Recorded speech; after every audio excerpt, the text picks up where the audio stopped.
Coming to you from Australia, it's Idiot Box Radio. Please welcome the hardest working Type 2 diabetic in podcasting. It's Idiot Box Radio with your host, Tori. Hey there guys, Tori here. You can find everything you need to know at idiotboxradio.com, and I hope that you are super well.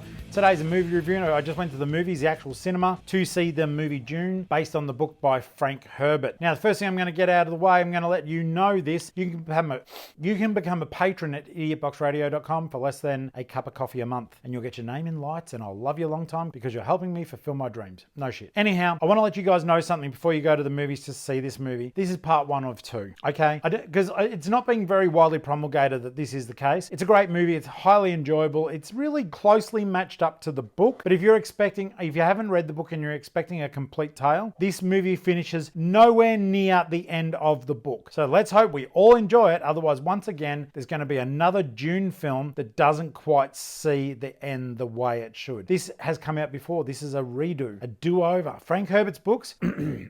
Let me clear my throat. Frank Herbert wrote multiple books on Dune, then his son took over, and I think Kevin Anderson helped him. But the first 3 books are the main books, and hopefully we get to see at least that trilogy, probably dragged out over 6 movies. But in any case, this is the story of Dune. Now, there's space travel, there's different planets, people travel amongst them, and there's different royal houses that govern these planets. One of the most important planets is the planet of Arrakis, a desert planet, stinking hot, go outside for 2 hours and die. Native populace in hiding, ruled over by the evil Harkonnen family. They are told by the Emperor, time to move on, champ. We're going to move House Atreides in there with Duke Leto, his son Paul, and his mummy, who is a Bene Gesserit, which is a sort of a witch, like using force powers and shit. You don't need to see his identification. These are not the House Atreides that you are looking for. In any case, the Atreides leave their beautiful water-filled planet to go to the desert where spitting is a form of honor. I hate spitting so much.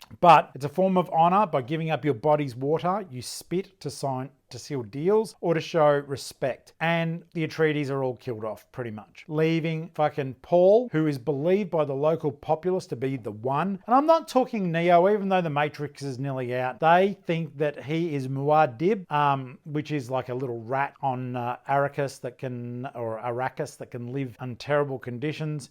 And they've also got a whole shit ton of other names for him. Basically, he's the one. He's Neo. He can see everything, and he's got the power to take over the whole universe. That's a story for another time. But this is a beautiful tale, well told. Friendship, courage, special powers, local populace of cool warriors who are living in a desert, drinking their own piss through fucking suits they call still suits. And there is so much going on. It is an utterly beautiful tale. This is a movie that's well worth watching. It is vast in its scope. The special effects are fantastic, and everything is falling into place nicely for the second film. So I just want to let you know this is worth going to see as long as you understand this is part 1 of 2. The director, can't remember his name, don't care, agreed to do this on the proviso he got to do it over 2 movies to do it justice, because it's a big ass book. And I think at the rate he's going to do said justice to said book. In any case, get your asses into the cinemas if you can, safely. Otherwise, wait for it to come out on disc. But Dune is a movie that you really should get into. It's a beautiful piece of sci-fi. The books are wonderful. You should read them. My name's Tori, and it's not yours, and I'm out of this mofo. Go see Dune. It's really cool. Can't even tell you any of the names except I think Zendaya or something. It's a chick who's barely in it. She's also in Spider-Man, but she'll be in it a lot more next movie when it happens. I'll catch you later.